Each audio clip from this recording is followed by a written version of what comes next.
De performance en performance, les stratégies mises en place par la Haute Direction des Douanes et Accises, appliquées par le directeur professeur de la DGDA Katanga René Kalala, sur le changement des mentalités en vue de maximiser les recettes pour les comptes généraux du Trésor public, n'ont pas tardé à produire des fruits. Pour le deuxième mois consécutif, la direction provinciale de la DGDA Katanga vient encore de crever les plafonds de ses assignations du mois d'août 2022. Vous aurez les détails dans cette émission Fiscalité et Développement. En mission d'itinérance dans le Congo profond, le patron de la DGRAD, Jean-Parfait Tabala, après Goma dans le Nord Kivu, s'est rendu à Bukavu dans le Sud Kivu pour appeler cadres et agents de sa régie financière à intérioriser et s'aligner sur la matérialisation des procédures à travers EasySergi et Logirad, des instruments de gestion des recettes mis en place par le gouvernement de la République. Le développement de ces titres et bien d'autres, c'est dans le corps de ce magazine Fiscalité et Développement qui vous présente Didi Mavambu, Nombolo Pepe.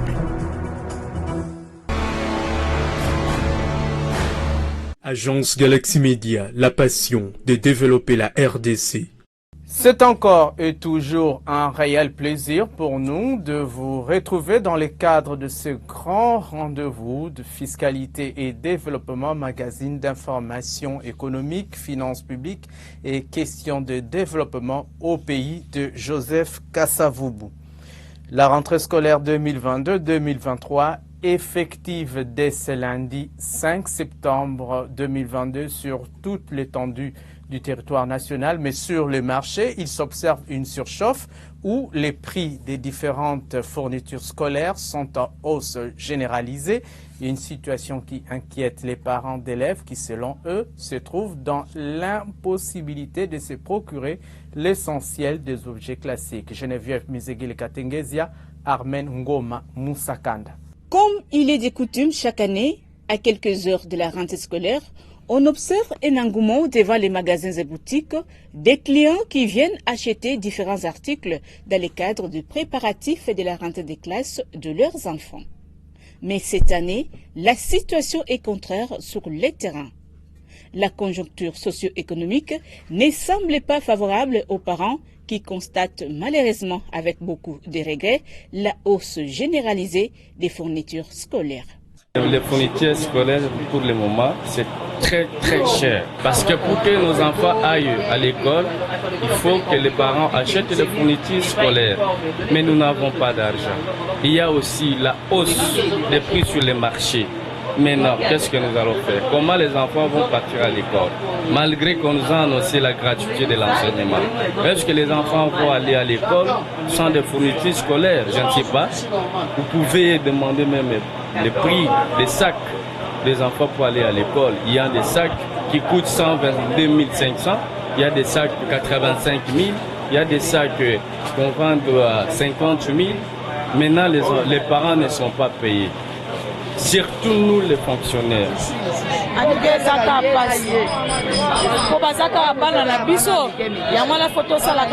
L'essentiel. Mais eloko ezate jour au jour donc oye lobby eza na prix mususu oye lobby eza na prix mususu donc eloko ezaki na ba prix ya ba 2000 3000 lelo comme na ba 7000 ko pas na ba otanga ndenge nini. À quelques pas de là se trouvent des vendeuses détaillantes de fournitures scolaires. Depuis le matin jusqu'à midi, pas un seul client devant leur table.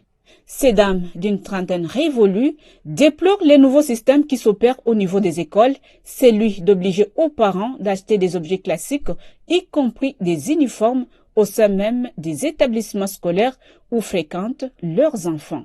Inadmissible pour ces commerçantes. Côté que ça pénalité. Là, je vais maintenant que tu commences 6h30, t'as des petits côté que ça. Alors, le campé dans le babé, l'État se fait à 7 points d'école. Alors, tu as une uniforme à l'école, l'autre la cahier l'école, l'autre la fille qui l'école. Tu vas plus pas que vivre à Ndengeni.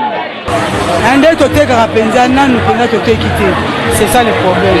Bon, difficulté zali o ngana meki ko remarquer, ben école ne ba otcha biso mo bakali wana. L'État meka ko pekisa ba école ma moteka uniforme. Ponde na oteka boye, sima nango na okene ko somba lisu na école. Elamba ya mwana pa mana ba livre $30. En tout cas, l'État peut télé l'école. interdit bateka uniforme te. Marché à durée déterminée, ces vendeurs craignent faire des fausses affaires si les clients continuent de briller par leurs absences. D'abord, il y a la rareté. Il y a plusieurs produits qui ne sont pas disponibles. Les importateurs qui ont importé les cahiers, ils ont augmenté le prix. Alors, le petit détaillant, les revendeurs, l'année passée, on avait acheté un carton de cahiers à 35-40 $. Cette année, le carton de cahier est à 46-47 $. Donc, un revendeur qui achète déjà un paquet à 5 750 francs, il va les revendre à combien? En plus, il n'y a pas de clients. Nous nous demandons, on ne sait pas si les gens ne sont pas encore payés. Qu'est-ce qui se passe aujourd'hui? Nous avons plusieurs points d'interrogation. Les principes de la loi de l'offre et de la demande s'imposent ou simple spéculation. Un expert économique tente d'expliquer la situation. La question du prix, il y a un principe de base, c'est la loi de l'offre et de la demande. Si des produits qui étaient importés à l'époque facilement ne le sont plus, ils deviennent rares sur le marché. Et quand ils deviennent rares, les prix augmentent. Si les produits qui étaient produits localement manquent les intras, les consommations intermédiaires comme on les appelle, parce qu'ils venaient de l'extérieur et qu'on ne peut plus les fabriquer facilement, et que ça devient rare sur le marché, les prix augmentent. La rentrée scolaire 2022-2023, c'est dans quelques heures. Mais ils sont encore nombreux, ces parents qui n'ont pas encore acquis l'essentiel des fournitures scolaires. Dans un contexte de la gratuité de l'enseignement primaire, il faudra tout de même s'attendre à un nombre très élevé d'élèves dans des écoles publiques.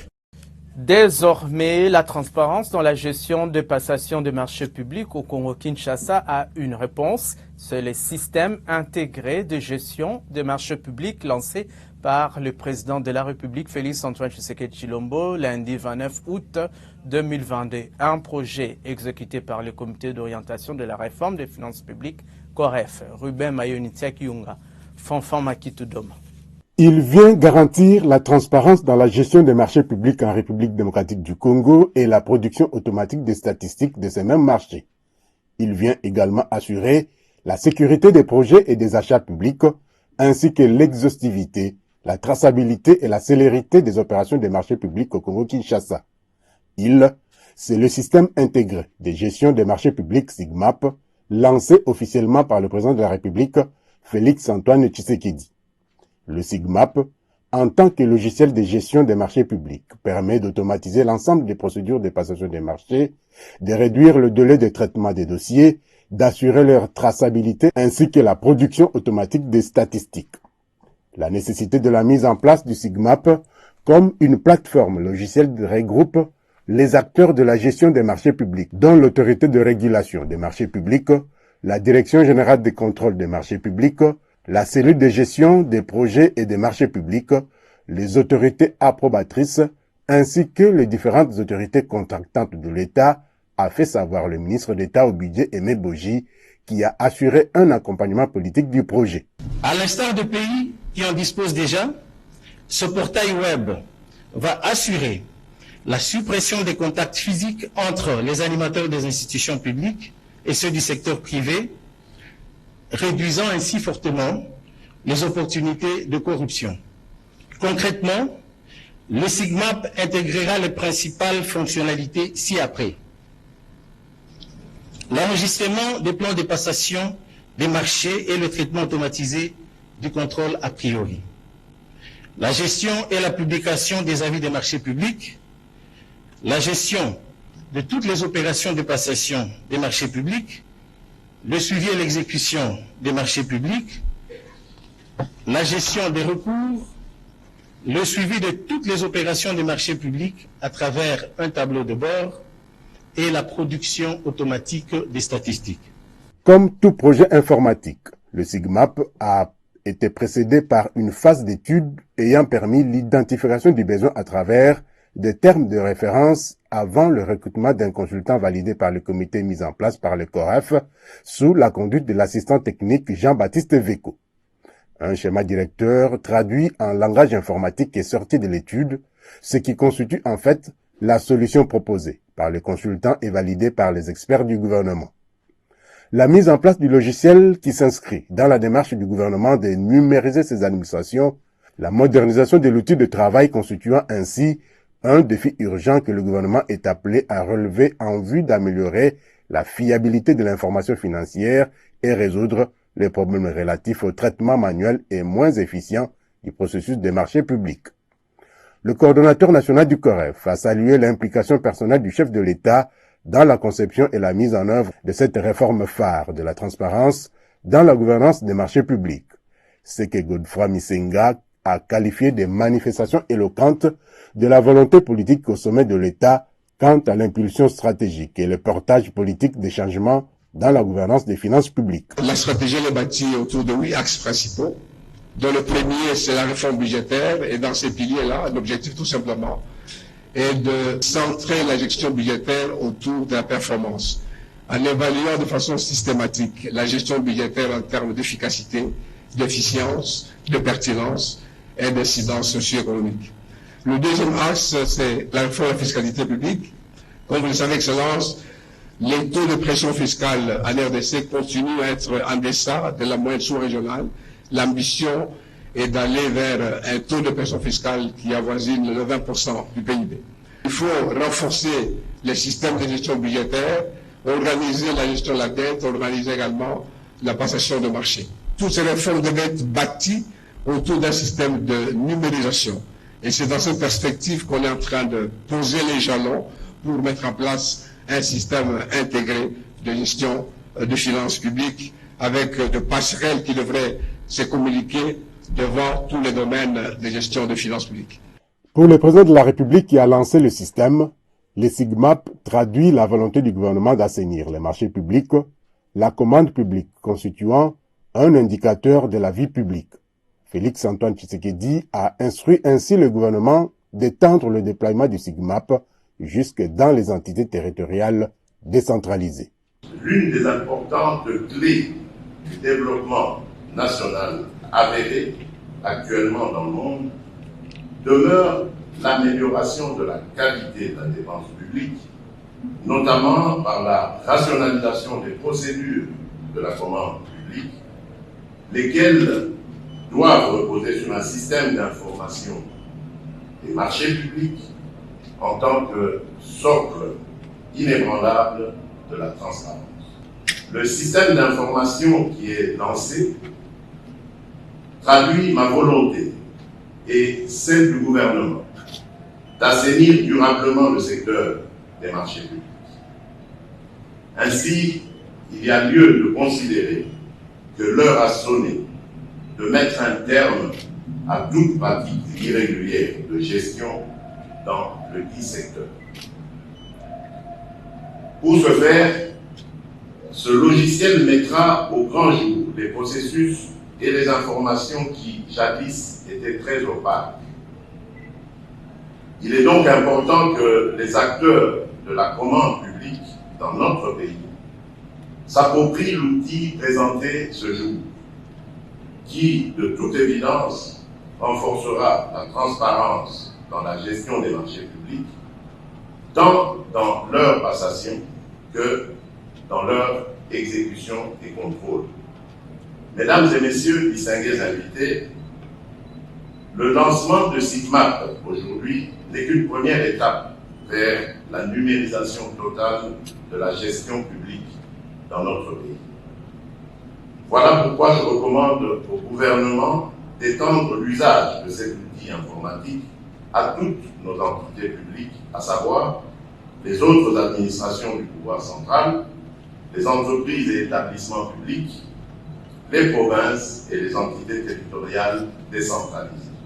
Placé sous l'autorité du ministre d'État, ministre au budget, le développement du SIGMAP a été assuré par une équipe de consultants sous la coordination technique du Comité technique de réforme des finances publiques COREF à travers le projet d'amélioration du recouvrement de recettes et de la gestion des dépenses encore financé par la Banque mondiale. Toujours en marge du lancement du système intégré de gestion des marchés publics, SIGMAP, l'inspecteur général des finances, chef des services Jules Alingué-Tekei, a salué sa mise en place qui, selon lui, permettra de lutter contre le détournement de fonds publics et de favoriser la transparence lors des processus de passation des marchés publics. Il s'est également réjoui de la renaissance de la Cour des comptes qui mène un contrôle externe des finances publiques. Jules Alinguetekei est au micro de Ruben Mayoni Ntiakiyunga. L'inspection générale des finances est un service public qui doit être contrôlé s'il le faut. Donc ça ne nous gêne pas. Toute personne qui veut venir voir ce qui se passe à l'IGF est le bienvenu. L'inspection générale des finances salue l'arrivée et la redynamisation de la Cour des comptes parce que la Cour des comptes, c'est l'organe de contrôle externe de l'exécutif. L'inspection générale des finances fait le contrôle interne au niveau de l'exécutif. Et je pense que les deux contrôles sont de nature à implémenter la bonne gouvernance dans notre pays. Donc nous saluons l'arrivée de la Cour des comptes et nous espérons vivement que la bonne gouvernance viendra plus rapidement et que les faits de détournement des deniers publics et de corruption seront suffisamment repoussés. Nous avions déjà commencé à travailler avec la Cour des comptes pour la coordination de nos actions, le moment capital. Les responsables de la Cour des comptes ont prêté serment. Nous serons actifs avec la Cour des comptes pour les contrôles des finances publiques. Après des révélations fracassantes de Martin Fayoulou, président du parti politique Engagement pour la citoyenneté et le développement SID, sur les émoluments de députés nationaux qu'il évalue à 21 000 $ américains, les réactions fusent de partout. La société civile, à travers l'Association congolaise pour l'accès à la justice ACAJ, demande au bureau de l'Assemblée nationale de clarifier cette situation en rendant public les émoluments touchés mensuellement par les élus du peuple. On écoute Maître Georges Kapiamba, président de l'ACAJ, au micro de votre magazine.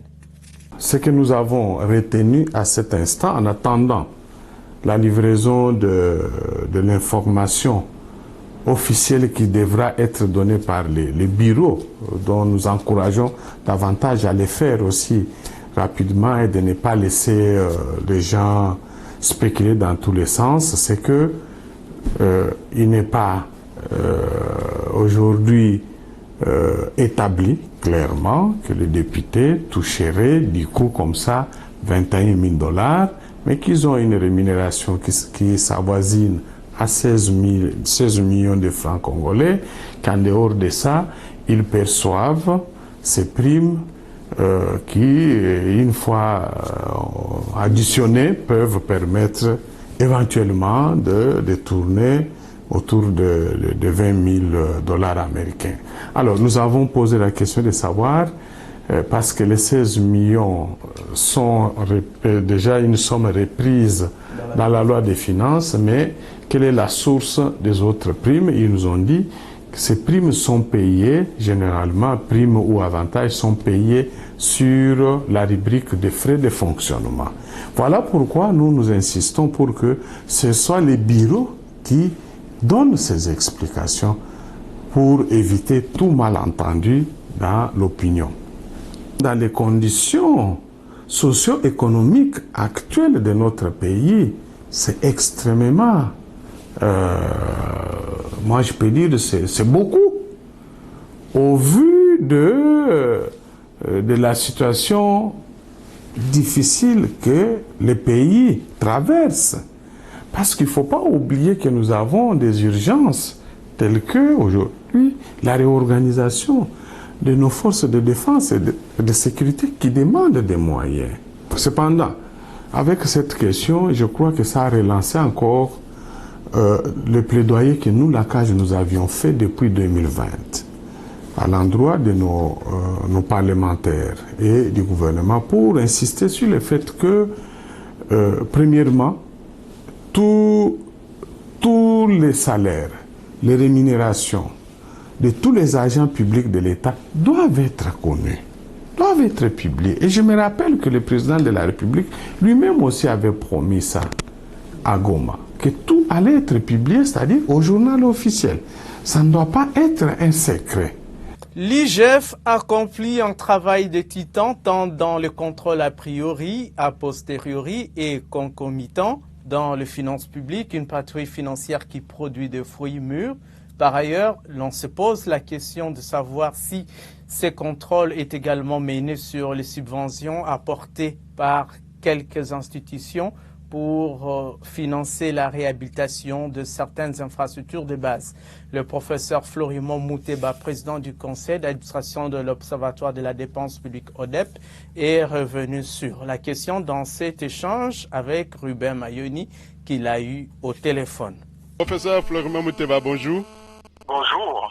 Vous êtes président du conseil d'administration de l'Observatoire de la dépense publique. Il y a un aspect qui nous intéresse aujourd'hui, c'est celui de subventions que certaines institutions apportent dans la réhabilitation, par exemple, des infrastructures. D'abord, professeur, est-ce que vous pouvez nous dire ce qu'on peut comprendre par une subvention? Une subvention est un fonds qui vient, dans ce cas ici, de l'État ou d'une institution publique comme le FPI et qui va pour financer des dépenses publiques ou autres. Dans les cas dont nous parlons ici, il s'agit des infrastructures, donc il s'agit de financer des investissements publics. C'est pratiquement un financement des investissements qui vient d'une source complémentaire qui est toujours l'État, parce que vous savez que les fonds des FPI proviennent d'une taxe spéciale qui est payée au FPI par les contribuables pour promouvoir donc l'industrie, soutenir et pour financer l'industrie. Mais ces derniers temps, nous voyons que le FPI aide aussi à financer des investissements publics genre infrastructures, donc écoles, routes, etc. Et donc c'est toujours un financement de l'État. C'est toujours un financement de l'État, une subvention étatique. Donc qui vient pour pouvoir appuyer certaines dépenses publiques. Dans le processus donc de la mise en œuvre des investissements, il y a la planification. Voilà, donc nous avons un plan pour lequel nous savons qu'il y aura des programmes par secteur et que quand on parle programme, on parle projet. C'est dans les programmes et l'ensemble des projets. Et alors, maintenant ces projets-là, nous avons le processus suivant. Nous avons la planification qui est donc le document de référence. Nous avons la programmation, donc qui est l'ensemble des projets d'un secteur, de chaque secteur, et qu'on met ensemble pour faire un programme d'investissement public global, national. Nous avons alors la budgétisation, n'est-ce pas? C'est dans la budgétisation qu'interviennent aussi les financements, donc les subventions, comme les financements extérieurs, etc. Et dans notre cas ici, nous sommes en train de parler des financements venant du FPI. Et alors, la dernière étape de ce processus qu'on appelle PPDS, c'est le suivi-évaluation. Ce suivi-là, il est fait de plusieurs manières. Il peut être fait à partir de direction des études et planification du ministère sectoriel dont dépend l'investissement. Donc nous avons un contrôle double, à la fois celui qui doit être fait par les ministères sectoriels et aussi par donc le contrôle financier qui peut être fait par la Cour des comptes, qui peut être fait par l'inspection générale des finances, ainsi de suite. Donc, il faut notre grande faiblesse aujourd'hui, c'est quoi? Vous avez vu avec le programme de 100 jours. Dans les programmes de 100 jours, d'ailleurs, il y avait les pays qui étaient aussi intervenus pour financer ces écoles et tout ça. Mais vous voyez, ce qui a manqué à ce programme, c'est quoi? C'est le suivi, l'évaluation. Mais donc, le suivi est essentiel. La sensibilisation de douaniers pour les changements de mentalité en vue de la maximisation plus accrue des recettes douanières telles que voulues par la directrice générale de douanes et accises, Jeanne-Blani Kawanda-Walom, commence à payer au Katanga après les dépassements enregistrés en juillet dernier. Le mois d'août vient de confirmer ce décollage que s'est assuré René Kalala, le directeur provincial de la DGDA Katanga. Plus de détails avec Lambert Yuma Ramazani, notre correspondant dans l'espace katangais. 102% de recettes en juillet dernier, 106% en août, c'est confirmé. La DGDA Katanga décolle dans la maximisation des recettes avec des dépassements visiblement croissants. À la grande satisfaction du directeur général des douanes et accises, Madame Jeanne Blandine Kawanda. En effet, lors de son dernier passage dans la province douanière du Katanga, le numéro 1 de la DGDA avait mené une mission sans repos, reliant les 4 coins de cette entité pour passer le message du changement des mentalités pour une douane efficace. Je lutte contre la corruption, c'est ça la vision du chef de l'État. La douane est le miroir d'un pays. C'est par la douane, si nous parvenons à transformer la douane, à la réformer, à la rendre moderne, dynamique, c'est-à-dire que nous évoluons avec les changements qui interviennent au niveau de l'économie internationale, nous allons donner une impulsion à toutes les institutions. Nous avons un rôle important. Message amplement relayé par le directeur provincial de la DGDA Katanga. René Kalala n'avait en effet pas caché ses ambitions dès son arrivée à Lumbashi au mois de mars de l'année en cours, ambition d'être plus qu'à la hauteur des attentes de sa hiérarchie. La mobilisation de recettes, on ne va pas cesser de le répéter. C'est notre but et notre but commun. Le dépassement de recettes, encore une fois, c'est notre défi. Et ça doit être notre défi commun. Nous allons nous y atteler parce que nous avons la foi. Nous avons une petite foi. Vous connaissez la petite foi? Comme un CTT qui soulève les montagnes. Nous avons cette foi-là. 206 milliards de francs congolais encaissés au 31 août 2022 sur les 177 attendus. Ceci est une performance qui confirme les qualités managériales de René Kalala, car d'aucuns pouvaient attribuer la performance du mois de juillet dernier à une quelconque raison conjoncturelle. Mais là, il est clair que cette percée des recettes douanières du Katanga est plutôt d'ordre structurel. Nous sommes trop émus, puisque ce sont des choses qu'on ne s'attendait pas vraiment. Mais grâce à Dieu, on a pu réaliser. C'est que le directeur, Madame la directeure générale nous avait demandé des dépassements des recettes. Et c'est ce qu'on a fait jusqu'ici. À cette occasion, le directeur provincial de la DGDA Katanga n'a pas manqué, au nom du directeur général de douane, de transmettre par message ses félicitations à ses troupes mobilisées pour jouer sa partition dans ce concert pour le développement du pays. C'est cela, la bonne école.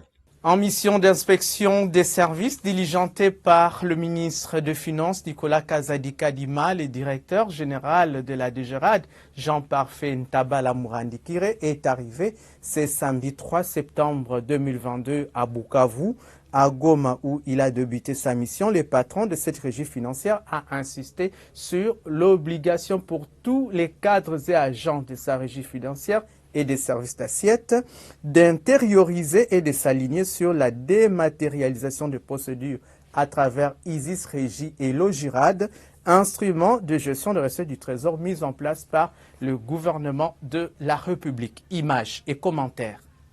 Goma, chef-lieu du Nord Kivu, première étape du séjour de travail du directeur général de recettes administratives, judiciaires, domaniales et de participation des Gérades. Jean-Parfait Ntabala Mourandikire a été accueilli par le directeur provincial de la DGRAD Nord Kivu, Dédé Kassongo.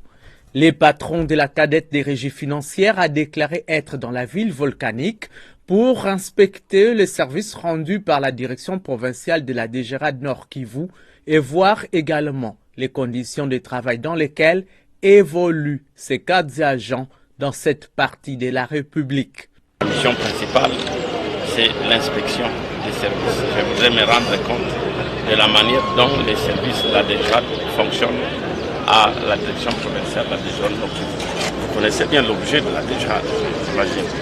Si vous connaissez l'objet de la DGRAD, je vais me rendre compte si les recettes non fiscales de l'État sont conformément au texte bien perçus et bien canalisés.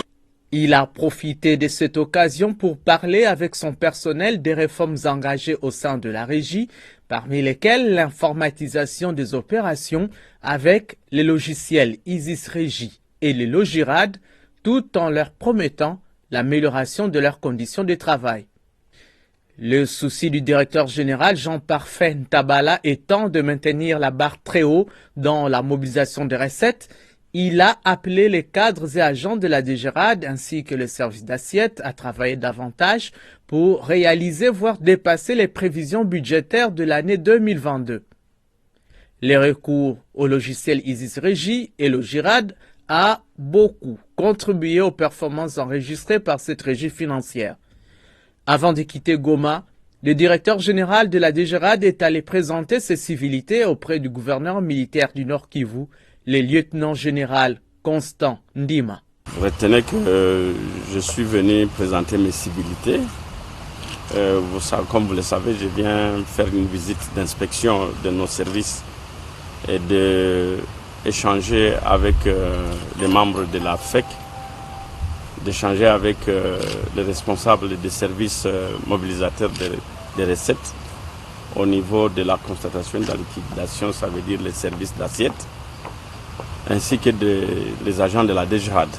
Après Goma, le numéro 1 de la DGRAD s'est rendu à Bukavu dans le sud Kivu, où il a été aussi accueilli chaleureusement par ses cadres et agents, à leur tête le directeur provincial Kiro Biamana. Jean-Parfait Ntabala est venu faire l'évaluation des services de la DGRAD Sud Kivu en vue de dénicher les forces et faiblesses dans l'idéal de peaufiner de nouvelles stratégies devant conduire davantage à l'amélioration du niveau de mobilisation des recettes non fiscales de l'État, dont le taux de réalisation demeure crescendo avec plus de 122% depuis que Jean-Parfait Ntabala est à la tête de cette régie financière. Il compte surtout sur les suivis fiscaux des opérateurs économiques appelés à se conformer aux dispositions légales en vigueur en termes de paiement de droits, taxes et redevances dus au trésor public. Nous sommes là pour encadrer leur activité en termes de droits à payer à l'État dans le secteur des recettes non fiscales. La finalité étant de répondre aux attentes du gouvernement conformément aux vœux du chef de l'État, Félix Antoine Tshisekedi Tshilombo. La République démocratique du Congo est en phase de gagner son pari dans l'organisation des travaux préparatoires de la COP27 prévue à Sharm el-Sheikh en Égypte en novembre prochain. Déjà à partir de ce lundi 5 au mercredi 7 septembre 2022, Yangambi, dans la province de la Chopo, accueille le segment scientifique de ces travaux préparatoires. Venus du monde entier, scientifiques, experts et acteurs de la société civile environnementale vont réfléchir pendant 3 jours sur les solutions basées sur la nature dans la lutte contre les changements climatiques et préparer par la même occasion les segments politiques qui se tiendra ici à Kinshasa. Nous y reviendrons dans nos prochaines éditions avec nos envoyés spéciaux qui prennent part à ces assises. Le Fonds de promotion de l'industrie FPI entretient des relations privilégiées avec l'ambassade de l'Italie en RDC, une coopération qui se résume par le partenariat avec la firme Self Globe sur la mise en service des unités modulaires, des transformations industrielles et la formation de formateurs de PME en agro-industrie à l'université de Camerino en Italie. Après 2 ans de veille due à la pandémie de coronavirus, le nouveau management du FPI conduit par le directeur général intérimaire Jean-Claude Kalenga Makonga tient à la redynamisation de ce partenariat. C'est la raison d'être de cette séance de travail avec l'ambassadeur de l'Italie en RDC, Alberto Petrangeli. Images et commentaires de nos confrères de la cellule de communication du FPI. La redynamisation du partenariat existant entre le FPI et l'ambassade de l'Italie en RDC, c'est l'essentiel de cette séance de travail entre Jean-Claude Kalenga Makonga et Alberto Petrangeli. Dans un passé récent, le FPI a signé un protocole d'accord de partenariat avec l'entreprise italienne Self Globe pour le montage et la mise en service d'une unité modulaire de collecte et transformation des produits laitiers pour les centres d'autopromotion à la base CAB Mouloume-Mounene au sud Kivu et aussi pour la coopérative des groupements d'éleveurs du nord Kivu à Kogenoki à Luonga dans la cité de Sake en territoire de Massissi. Aussi, le FPI, dans sa politique de soutien aux PME, avait signé un autre protocole d'accord toujours avec Self Globe pour la formation des formateurs en agro-industrie à l'Université de Camerino en Italie. Il s'est agi de transfert des technologies et des conseils techniques. Des résultats probants découlent de ce partenariat FPI Self Globe qu'aujourd'hui, le nouveau management du FPI pense à une redynamisation intégrale de la coopération. L'ambassade d'abord d'Italie, nous sommes dans un partenariat depuis nos prédécesseurs. Nous deux, nous sommes de nouveau. Ici, nous devrions avoir cette visite pour essayer de voir la continuité de cette coopération. Self Globe, qui est une société italienne, a eu déjà à faire de preuves. Self Globe prépare des équipements adaptés aux circonstances du terrain que nous mettons à la disposition à la fois de nos promoteurs. Self Globe encadre des stagiaires pour les équipements qui viennent ici de transformation. Ici, c'est la transformation adaptée à chaque province.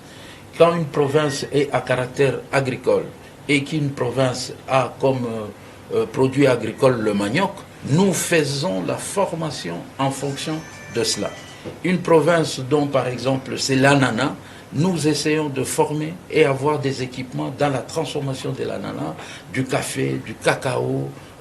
Une province où c'est l'élevage, donc il y a des fromages, il y a des charcuteries, il y a des yaourts, il y a toutes ces transformations avec des équipements adaptés parce que nous avons un déficit en électricité.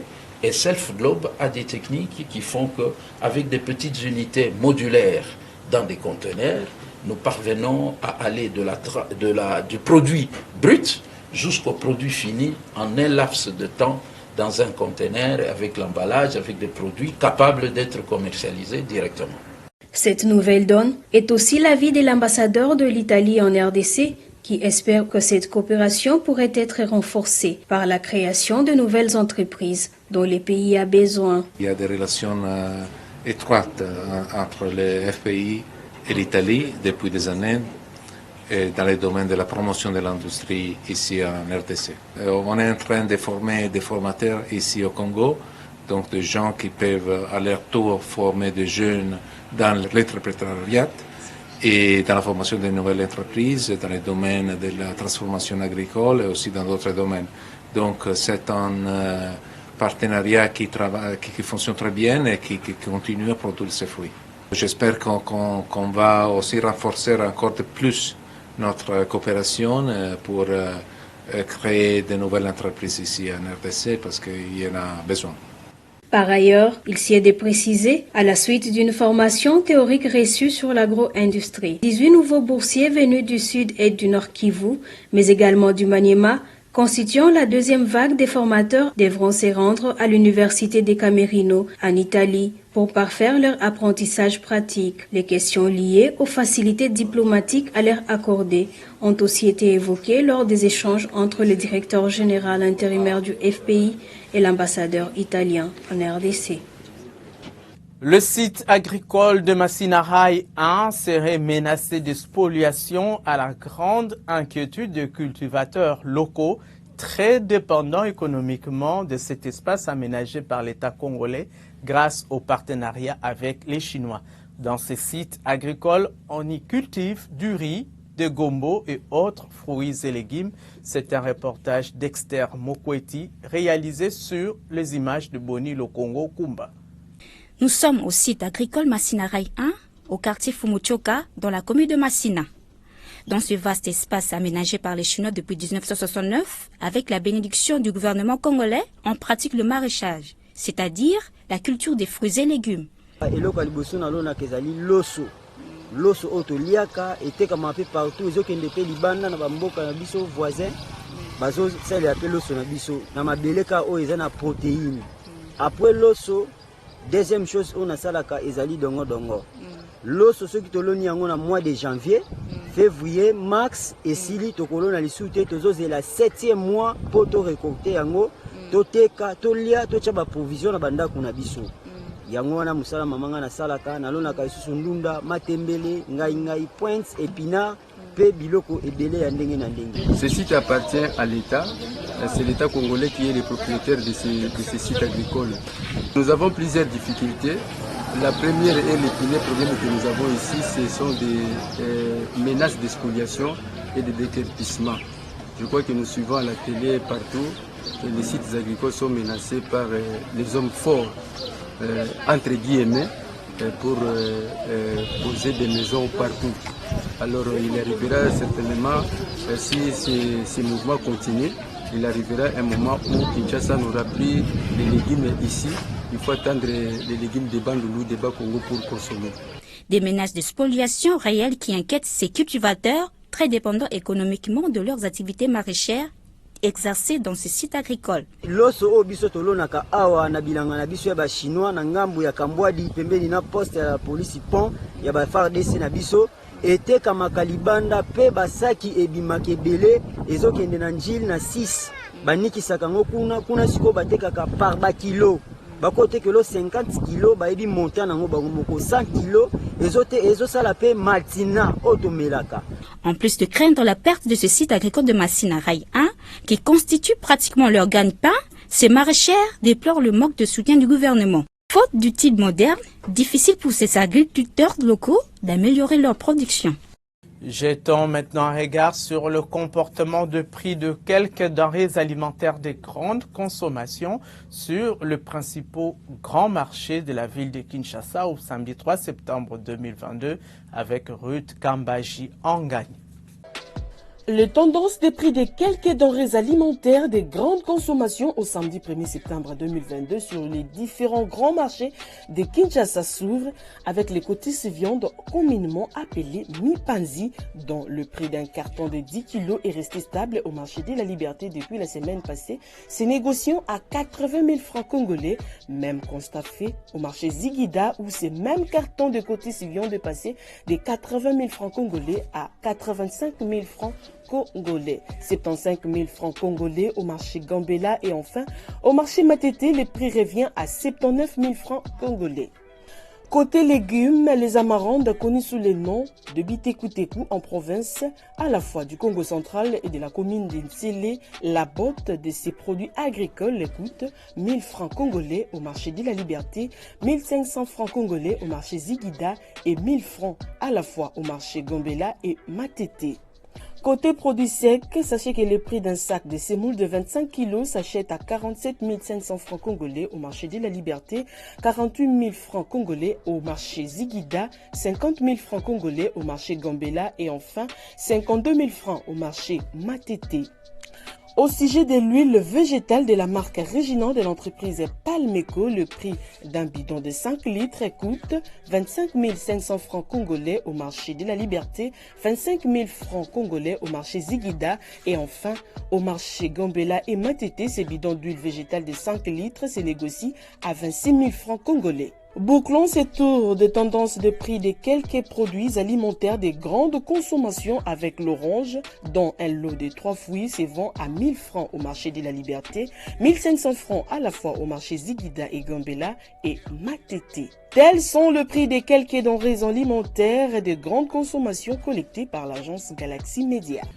Et puis sur le marché de change, sachez que le taux officiel de la Banque centrale du Congo au vendredi 2 septembre 2022 a affiché $1 américain à 2011,87 francs congolais, 1 euro à 2015,67 francs congolais, 1 franc CFA à 3,072 francs congolais et un rand, la monnaie sud-africaine, à 118,008 francs congolais.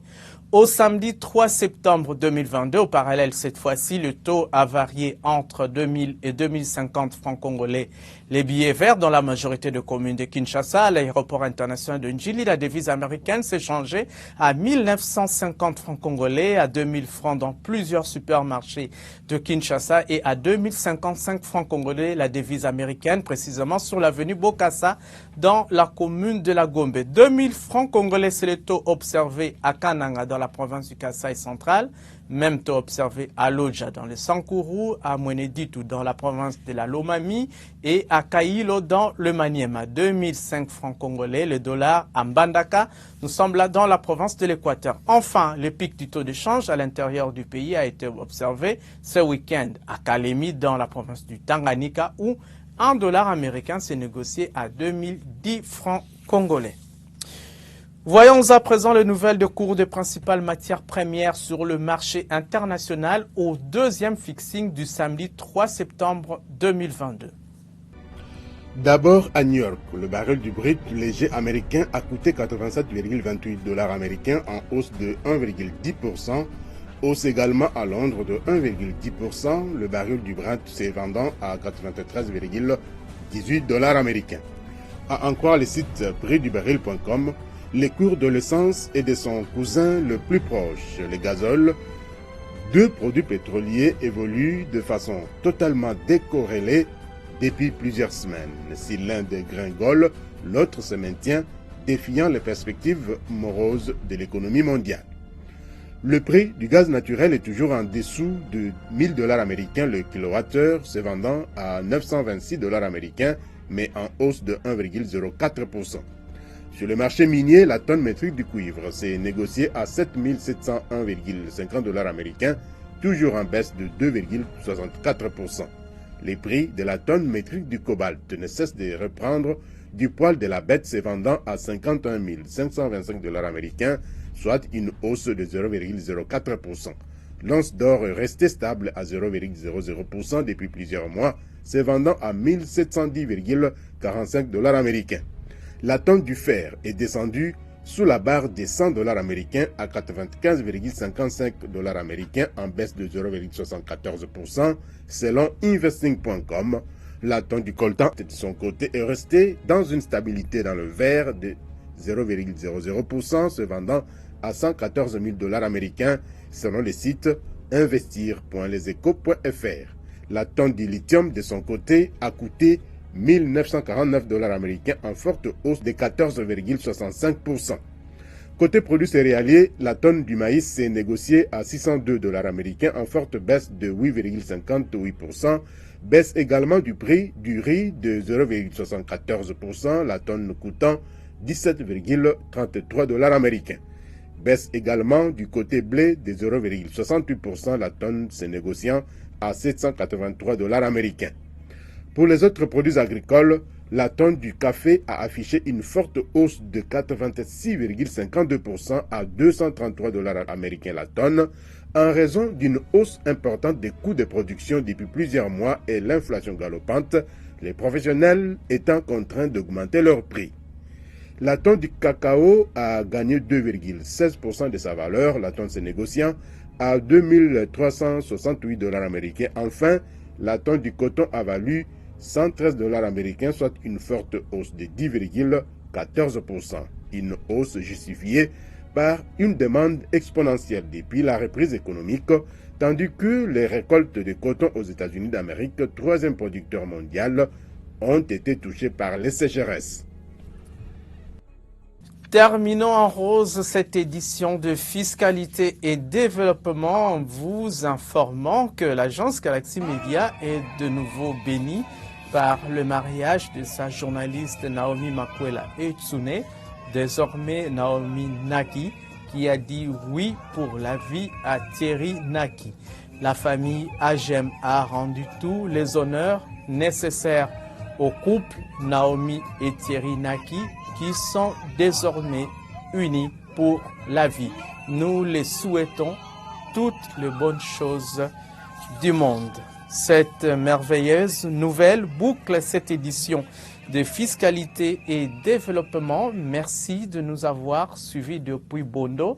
Nous sommes dans la province du Bas-Ouélé, sans oublier nos fidèles téléspectateurs de Luanda en Angola et de la Flandre en Belgique. Excellente suite de programme sur votre chaîne.